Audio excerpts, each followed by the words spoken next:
சோதனை வருவதற்கான காரணம் நாம் பொறுமையோடு அதனை தேவனுக்குள் எப்படி நிற்கிறோம் என்று பார்ப்பதற்காக தேவன் சோதனையை அனுமதிக்கிறார். இன்னைக்கு நமக்கு வருகிற பிரச்சனைகள் போராட்டங்கள் வரும்போது பொறுமையாக கர்த்தருக்குள்ள நிற்க முடிகிறதா? சொல்லுங்க பார்க்கலாம். யோசிச்சு பாருங்க. இந்த 8ஆம் மாதத்துல 7 மாதங்கள் எத்தனை பொறுமையை நாம் இழந்திருக்கிறோம்.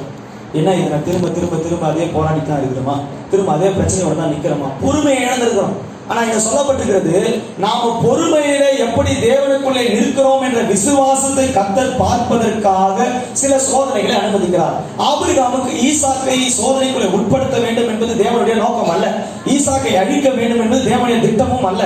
ஏன் அப்போது சோதனைக்குள்ள உட்படுத்துறாரு? இந்த விசுவாசத்துல பொறுமையோடு ஈசாக்கு இடத்துல தேவன் செய்கிற காரியத்தை ஆபிரகாம் பார்க்கும்படிக்கு தேவன் அதை உட்படுத்துகிறார். முதலாவது, ஒரு மனிதனுக்கு சோதனை வருவதற்கான காரணம் நாம் தேவனுக்குள்ள விசுவாசத்திலே பொறுமையாக நிற்பதற்கு. யோசிச்சு பாருங்க, எத்தனை பொறுமை நாம் இழந்திருக்கிறோம். ஜெபம் பண்ணிட்டு தான்